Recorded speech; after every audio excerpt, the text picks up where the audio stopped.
You only get one friend, Michele, and her name is Berna.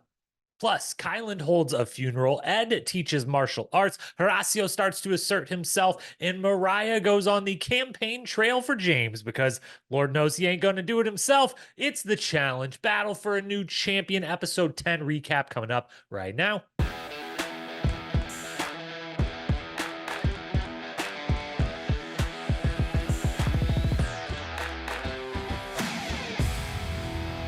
What up, my fellow challenge lovers? Welcome to the Challenge Historian, where we dive deep into all things MTV's The Challenge, past, present, or future. If it's happening in the Challenge universe, we are here to document it. I am your host and dedicated Challenge historian, Jacob Hollaball. Thank you so very, very much for being here with me today. A little later than usual. We're coming to you Thursday evening. I will admit, I didn't want this to ever be the case, but it was the case, and I will apologize for it. I was half of a dedicated challenge historian last night.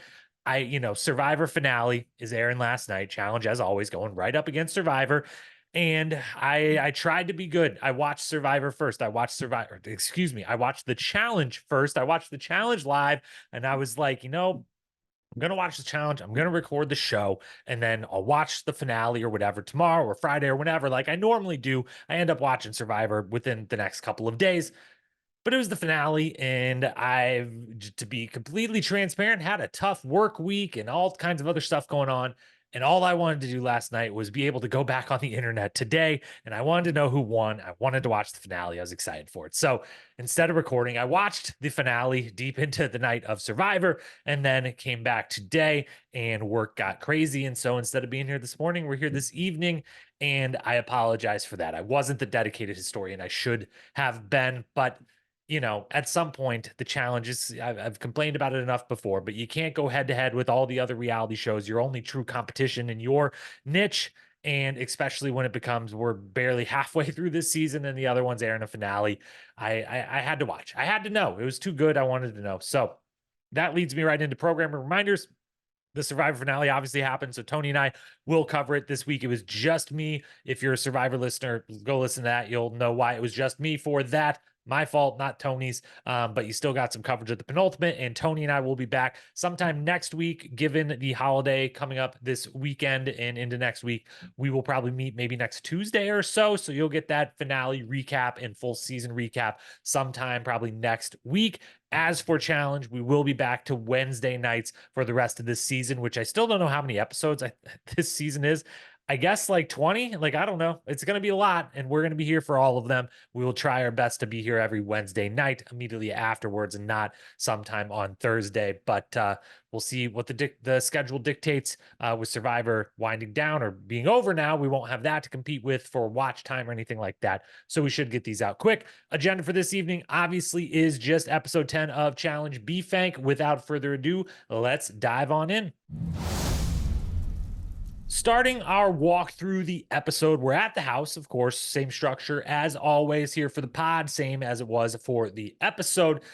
First thing we see is Melissa left a note for Kyland. I have to just quickly say, I really like when production lets them do things that are a little out of the ordinary. I don't expect that like a producer went to Melissa and was like, do you want to write a letter? I'm guessing Melissa was like, can you drop this back off? Can you leave this, sometime in whatever the processing is once you've been eliminated and are sent, off to the hotel and eventually a flight back to wherever you live. So I shout out to the production team for saying yes and doing things like that. The more little things like that, the better. I liked this moment, and it was really nice. So shout out to the production team for allowing things like that to happen. I think they should every single time something of that nature is asked. Other thing that I really want to shout out super quick is Colleen now playing as Moline. I still have not went and tried to find if you can watch the Mole Germany that she starred in as the titular character, the mole herself. But she references it here, and she's got to maybe play a little more deceitful game, a little more strategic game than just I'm being friends with all the people in the big alliance and I'm going to be a part of it. That hasn't worked out, so she's going to change tunes. And I hope it's a little indication. We got a few of them throughout this episode. It would be great. There's more people not named Michele and Jay than there are people named Michele and Jay. And if you want to extend that to Michele, Jay, Olivia, Nerys, there's more people than those four that I just named, and I'm really, really looking for things to flip here at some point, and for everyone else to realize, all of us, that there's like 6 or 7 of us trying to hang on to this alliance. There's like 2 or 3 of us that are totally not a part of any of it. What if all of us were just like, hey, Jay and Michelle, maybe you should go in for a change. Maybe you should, maybe being friends with everyone should cost you for a change. I'm dying for it to happen. And so we at least get little nuggets that maybe some people are starting to think about it, but I think it's going to take more than just Colleen. I don't know that she's going to rally the troops, so to speak. God bless her. I love her. And I do hope to see more kind of gameplay or attempted gameplay out of her. Moline, I'm all here for it. Last thing about the first house segment, my guy Ed, as always, you know how I feel about Ed. Love, love, love the guy, but clearly everyone in the house does too. He does his little martial arts lesson with Zara and Emmanuel. It's really fun. I really enjoyed it. I think Zara, every time she's on the screen, in a similar way to Ed, I just enjoy. I usually smile when she is on the screen. She says or does something that seems fun. She seems like she would be a great hang in the house. And those are really necessary in a challenge house. I can only imagine, like, you're really, really looking for the people that are just, it's enjoyable to spend time with, because it's a lot of time, a lot of time, and a lot of downtime all day, every day. And I know I'm biased on the Ed front. I came in being like, I love this guy. He's one of my favorites, if not my favorite, in the cast and everything. And so it's all just confirmation bias. And I'm seeing these scenes and being like, man, what a lovable guy. Everyone loves him. Everyone's having so much fun with him. He's such a good cast member. He just brings something entertaining and fun to every scene he's in, every environment, every room, every conversation. But I think it seems that at least the other cast members also feel the same way I do. And so whether it's confirmation bias for me or not, it seems like Ed is pretty beloved amongst the cast, as far as just a cast member to be in the house with and have to live with without connection to the outside world for an extended period of time. Then we're at the daily challenge. I don't know. I'm proud. I was about to say last time, I'll say this, and it won't be. I'll say it every time that they have teams the rest of this season. Let them pick the teams. I don't know. I know that I haven't had an issue with this in the past on like a free agent style season or an All Stars one, where they're rotating, sometimes individuals, sometimes pairs, sometimes teams, but overall it's an individual game. I don't know. I just really want them to pick the teams, and I really don't love how the random teams have shaken out on basically every time they've done it. And yeah, so I just want them to pick. Cool game though, cool design, and I want to make sure I never, ever, ever stop calling out or appreciating anytime there is a brand new game. They're all new every time. They have to come up with a new one of these every single time, and it's got to be so hard to do so. And so every time that one of them is cool, is really well designed, looks fun, visually is cool, the whole thing, I gotta make sure that I shout it out. And so this one, loved the game, loved the design, loved the whole thing about it. What I didn't love is Nerys getting smashed in the face with a ball right at the start. But what I did love is somehow it didn't hurt her. How did she not?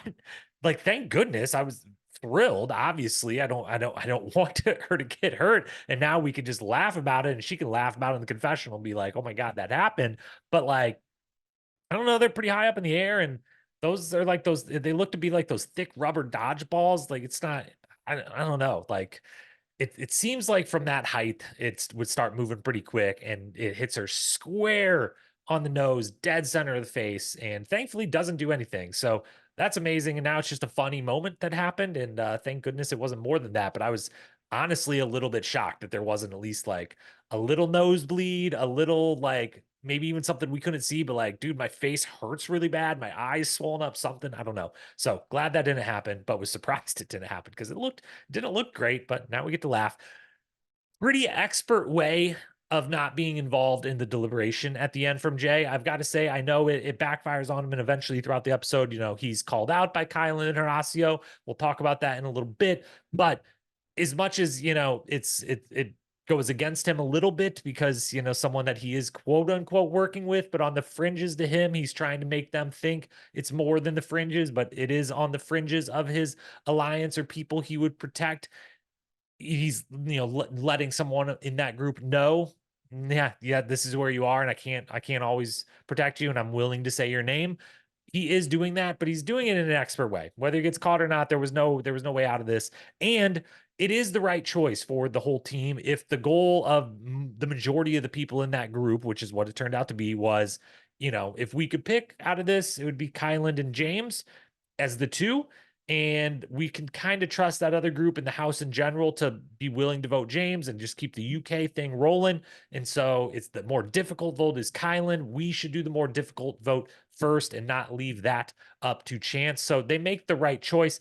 And I do think that Jay's navigation of, let me just sit back and let me get, I think if I read this right, the vote's going to go for Kylan. So why would I say someone else? Why would I be one of the first to say Kylan? Why don't I just let it be known, let everyone else basically more or less say their vote and then be like, oh, well, I guess, yeah, here we go. And yes, it cost him later, or maybe will cost him later, but that was a cost that was going to come due no matter what. And so I will give him props for handling this situation in a pretty masterful, strategic way.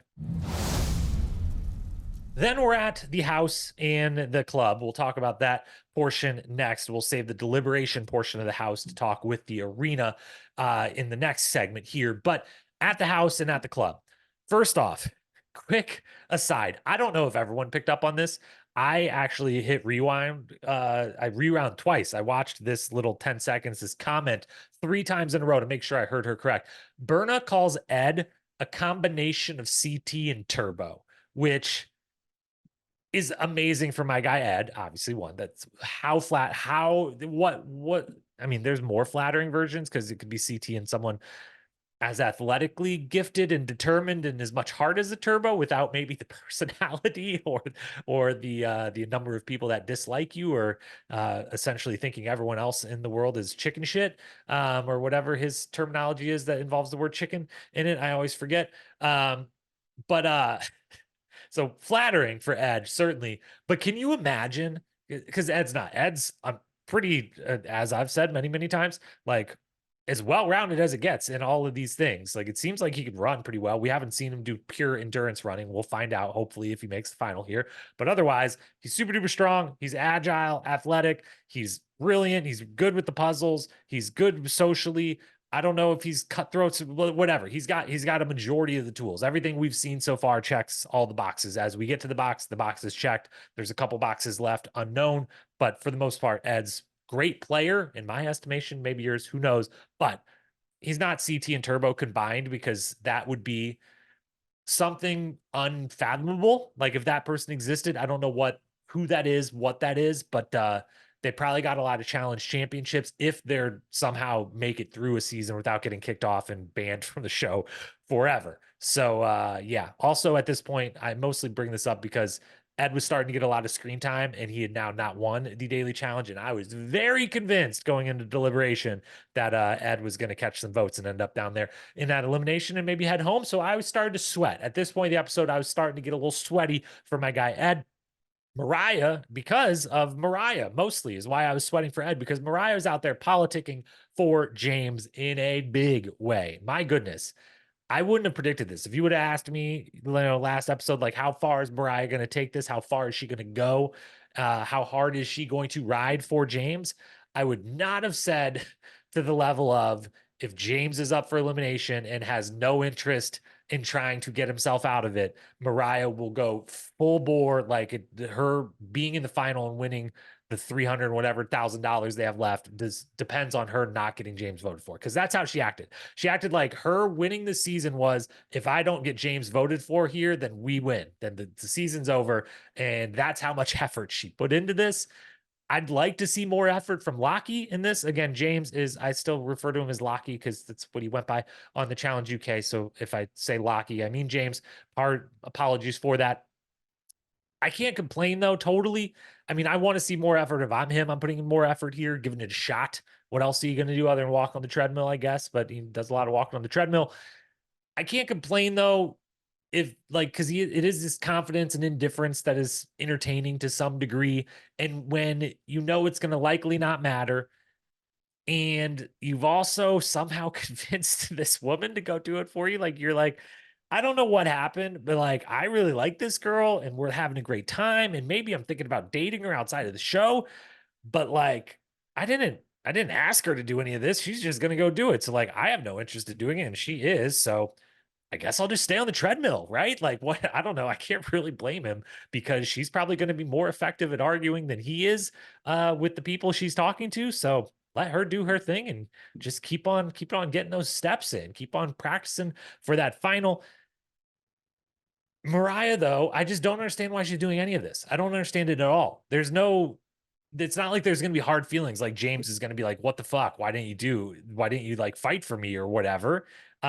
She has such an easy out. Just be like, hey, you didn't want to like, do this for yourself. And also, our situation, our whatever relationship you want to call that we have is separate from the game. And so, like, we've never said, we have to, like, we've said we're not going to say each other's names and stuff. Great. I'm not going to vote for you. But, like, I never said I was going to go on the true campaign trail for you by myself without you, by the way. So it's so easy for her to just be like, well, that's, I love the confidence. And do you want to go lay by the pool? Do you want to go get in bed? Do you want to whatever? Like, do you want to just focus on go do the relationship stuff and not the game stuff and wait for you to get nominated? It's such an easy out. And instead, she's kind of blowing up all these other relationships, or at least her trust with her alliance members and people that are going to have her back because she's out here just campaigning for a guy who has no interest in campaigning for himself. It's very strange. And also a little bit strange is then the final thing here at the club, Berna blows up on Michele. And we've seen this play out a time or two already this season. Now, does Michele have too many friends and or alliance members in the house for it to not become a problem for her at some point? And we would assume at around this point in the game is when it starts to become a really big problem. Absolutely. She's connected to, I think, every person in the house not named Zara and James. And at this point, she's probably like, well, I've been hanging out with them long enough. I kind of like Zara, whatever. And now I'm kind of connected to James because Moriah, the whole thing, she's connected to everyone. She's friends with everyone, aligned with everyone. It's going to be a problem. This is not the way in which it's really deserves to become the problem. This is the first time of Berna's kind of blow ups this season. And I think I've said this as much on the last couple times where like, I'm not sure about the edit and what we're not seeing. And just if it's just, if there is some like just cultural things going on, or if there is like because the feeling of not fitting in, because you're one of the international folks and you don't necessarily like have the easy inroads with everyone, the whole thing. I've always kind of leaned on like I'm giving a lot of benefit of the doubt to Berna here in a lot of these situations. This was the first time I was like, I don't think there's any benefit of the doubt. I think Berna needs to calm down. I think you need to lay off Michele a little bit here. This kind of came out of nowhere. The whole like you're not friends enough with me. You only hang out with them, not me. And it's like, well, I don't know. Like you're basically asking Michele, why am I not your best friend? Why am I only a friend? Why am I not your best friend? And why am I only someone who is you'll try to protect, but not someone at the top of your list? I'm on the list, but I'm not at the top. So it's just like, why am I not at the top of your friend and your alliance list? Why am I not just, why don't I not move from the bottom to the top? And I'm not happy enough with just being on it.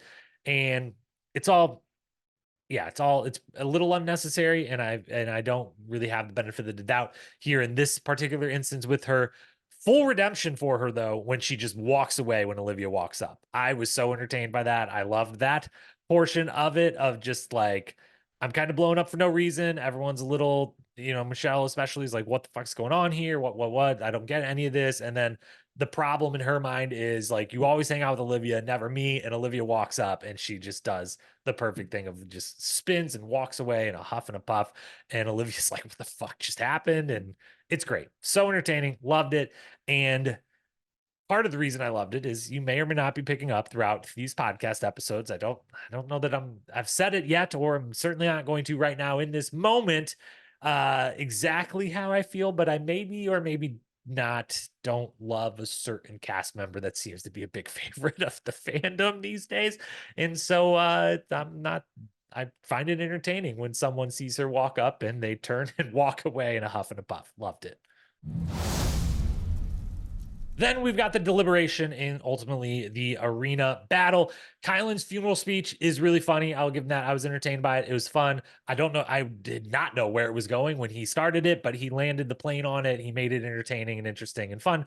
And I'm very impressed with how he was not necessarily at the top of my picks for going from CBS version of the show to the MTV version of the show, and he has assimilated quite nicely. And he's good at both. He's a really solid TV personality. He's a really solid competitor, and I really enjoy him as a cast member, and I knew I wanted to see him more on more Challenge USAs if they do them, but I wasn't positive he was one that I wanted to see come over into the MTV world. I again don't have the background of whatever went down on his Big Brother season or anything like that, but I'm pretty sold. I really, really like the guy, and now I really, really like him as a cast member on whichever version of the show he wants to be invited on or say yes to.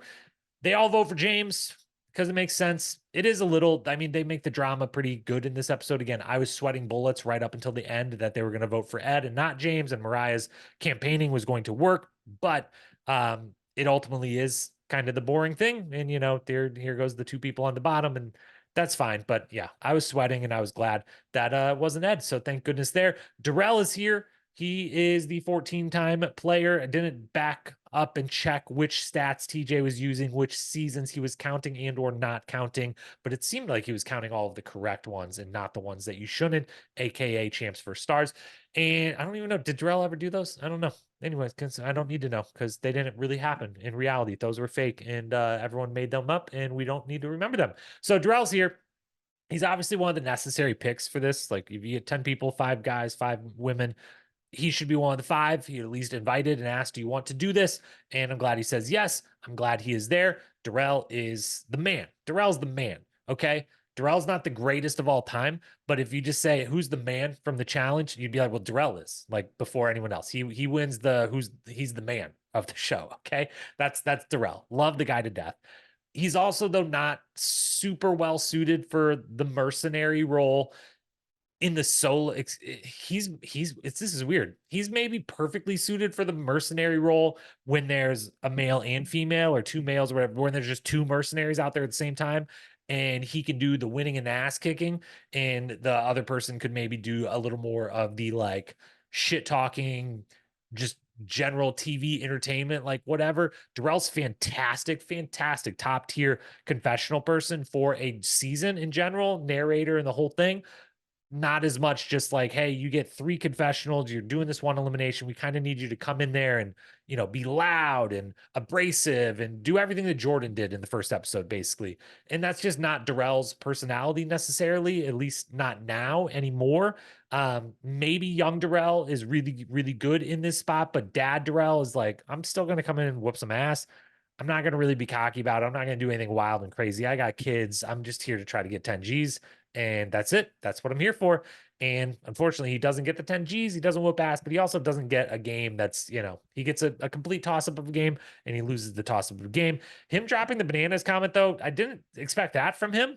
And just it being mentioned in general by him multiple times early in the episode.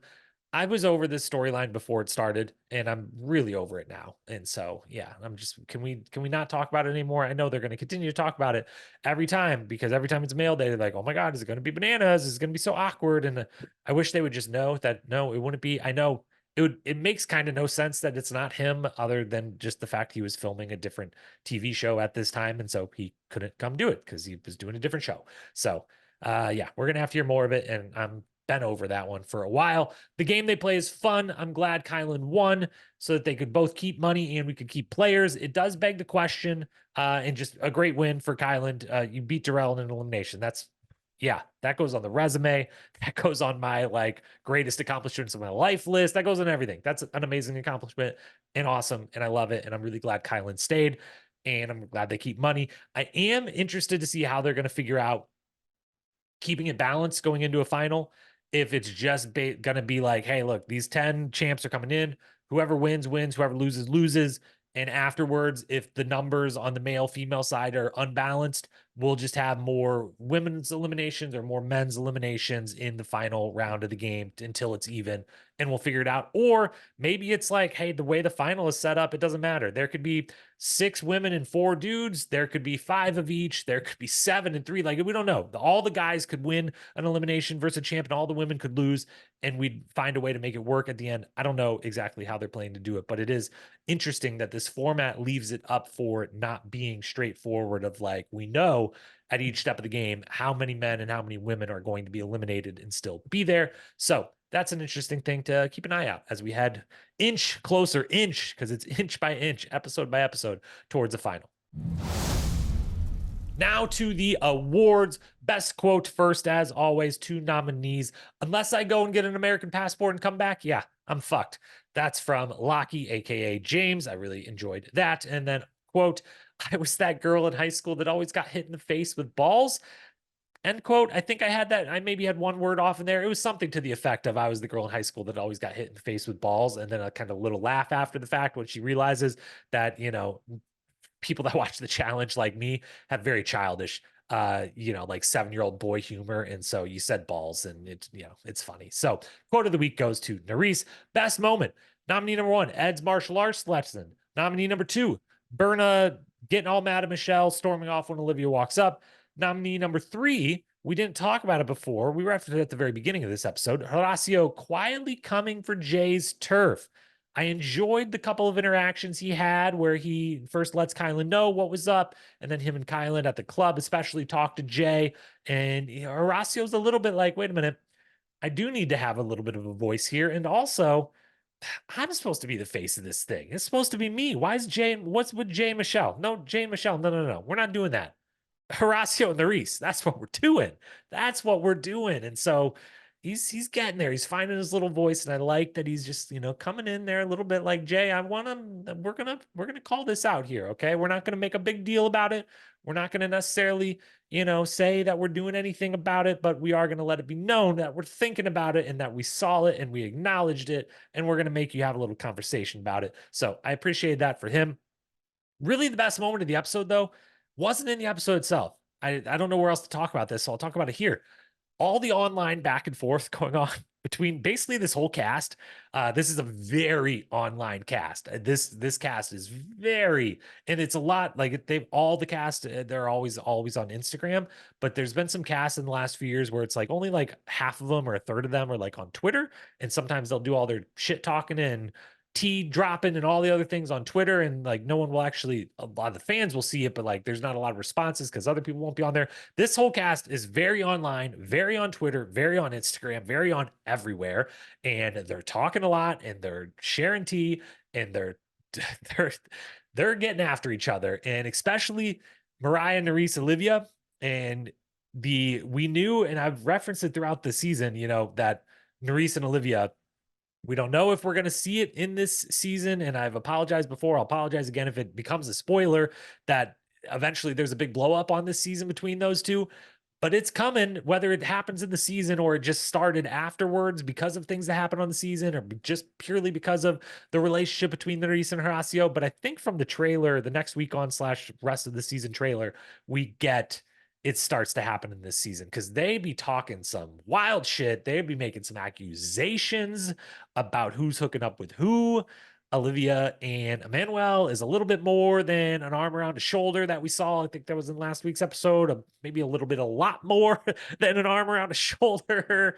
There's a lot going on online right now. So if you're someone who's interested in those types of things and is not on Twitter or Instagram, I encourage you to go follow all of the cast members and be delighted in the back and forth. And we learn a lot. I'm waiting for some of it to be in the episodes itself, though. Definitely show us more. Let's go. Like, give me, I don't know, just give me more. That's all I need. So that was probably honestly the most entertaining thing about this episode, was all the shit that came out online after the fact. But if we stick to just the episode itself, I'm going with Berna storming off on Olivia when she walks up. Episode MVP goes to Berna as well. Moriah, Kyland, Ed, Michele get some votes. But there wasn't a big standout here, so I'm giving it to Berna. Finally, then, power rankings and predictions / wishes, because I'm not so good at the predictions. So we do a little bit of both. Power ranking side, kind of a decent shakeup on both. Not a lot of reasoning for it, other than just the longer it gets into the game, the more I feel, I don't know, maybe I just felt like things needed shaken up. But on the women's side first, it's official. Raven and Zara move up to the top. They go from 3 and 4 to 1 and 2. Okay. I think if they all ran a final, whoever's left, I think Raven and Zara would win that final on the women's side. And I think they might end up getting there. I know they both have a little bit of a target. Zara maybe a lot of bit of a target, depending on who you're talking to. But I think they've gotten far enough where this blow up might happen and the lines might be redrawn, and they might end up in a good place when those are redrawn. And I think they got the best shot if they make a final. So Raven and Zara top, Nerys, Michele, drop down to 3-4. Olivia, Berna, Kyland, and Moline, excuse me, and Moriah are the bottom four there. On the men's side, I'm moving Horacio up to first. Maybe he should have been here the whole season long, maybe not. I don't know. But he's definitely the favorite if they make a final. Yeah, I just liked that he's starting to see the picture a little bit. I like that he's starting to use his voice a little bit. And as much as he might be the obvious choice of like someone's got to go in there versus these champs, and maybe we do want to keep money and get someone out, we're starting to hear the like, well, he's going to beat us in a final talk. That's true. I like his odds in an elimination. I like his odds in the final. And I like his odds of not having to face more than maybe one on the way. So he's top. Jay and Manuel 2 and 3, Ed in 4th, Corey in 5th. I switched those two around basically based off of the more I start to think about how would you do in the final, the more I want to know if Corey, again, the thing we always has to be proven by the super big jacked guy that's 6'5" and 200 pounds of chiseled muscle or whatever is one, where are you running the final? Are we running it in Croatia? Are they going to take you somewhere else on a mountain? And is it going to end up at altitude? And two, just how do you do at overall? Because the endurance stuff is a bit harder for someone who has all that muscle and is that tall. And so when thinking about Ed and Corey, the more I thought about a final, I was like, I don't know how either of them does when they have to run a marathon and do a bunch of other stuff in the meantime. But I like that Ed's a foot shorter than him on just if I have to base anything off it. So that's way too overthinking my two favorite people in the house in their position in my pointless power rankings. But there you go. That's what my brain does. That's what I fall asleep thinking about is what would my prediction be for Ed and Corey specifically in a final. Good for both of them, though. I will still say that Kyland, Asaf, and James round out the bottom. As for predictions, I'm still holding on to it'll take many more weeks to play out, but I think Jay is going to go against CT. I think they foreshadowed it enough that it's actually going to happen. I'm going to make new finalist predictions. I didn't even open who I said I would pick at the beginning of the season, although I'm going to open it right now because I'm actually interested to see how I am doing on said predictions. This is going to be live, amazing podcasting right here. Okay, so at the beginning of the season, I said the finalists would be Big T, wrong. Moriah, Nerese, Michele, and Melissa, also wrong. So 3 out of 5 still in the game on the women's side. And I said Corey, Kieran, Jay, Kyland, and Ed. So 4 out of 5 still there on the men's side. Not horrible. And I said that Michele and Ed would win, mostly because I was rooting for them. So those were the old predictions. I am going to update the predictions and probably get probably more of them wrong this time around, honestly. I'm going to say the finalist, I'm saying 4 on each side. I don't know if they're going to take 10 people. I don't know if they're going to take 12. I think they might take only 8. So here's your 8. Horacio, Emmanuel, Corey, and Kyland, Raven, Nerese, Michele, and Kyland. Why do I pick these people? Because I needed a prediction and it felt like the time because we got the rest of the season trailer that I should make the rest of the season prediction. I think the winners at this point, if I had to change my picks, I think Raven and Horacio. I know only one person's going to win, which is going to be Horacio. But I think if there was a male and female winner, and I think it would be Raven. I'm starting to really come around to Raven Challenge Champion. So I think that could be in the cards. Those are the new predictions. Obviously, I am still rooting as hard as I can for Michele, Ed, and Corey. Those are still my faves. Nothing has changed. I like where they're all at, and I will be rooting heavily for them to win if and hopefully when they make a final. So that's a little predictions for you. Only wish is that next, everything, all the good stuff we saw in the rest of the season trailer. Could we have some of it next week? Could we not have to wait for some of the drama in the party? There's a party in the trailer, the rest of the season trailer. If you didn't watch, I'm sure it's probably out on YouTube or something by now, but it's at the very end of the episode where the next week on it was the kind of, here's the rest of the season trailer. And there was a party that looked very reminiscent of great classic challenge parties of the past. I'm talking like, was it either Rivals 1 or 2? Probably Rivals 2, I think, where they do the kind of like jungle theme. Everyone basically wear leaves as your attire type of party to many. It actually, because whoever was in it was borderline naked, and it kind of reminded me of Landon doing the the little fashion show, basically like borderline naked fashion show on whichever Inferno 2 or something, maybe that was. Duel 2, actually, I believe it was, because they put the Duel logo over his private area, which was very much showing through what barely little piece of leaf or whatever he was wearing. It reminded me of some of those types of moments, and it looked like a fantastic, fantastic party with a lot of sloppy, messy stuff going on. So I hope that's next week. That's my biggest wish. I hope I don't have to wait long for that. And I hope next week you won't have to wait until Thursday evening for this recap. It'll be back Wednesday nights, late afterwards next week. Thank you for giving me the grace and allowing me to be a little late this week with everything work related, and just desperate to watch that Survivor finale after watching the challenge last night. So that's BFank episode 10. Thank you as always for being here. Subscribe or follow wherever you are listening or watching. And as always, Challenge Historian on Instagram. If you want to chat about the show, hit me up in the DMs. Otherwise, I will chat with you next week. Peace.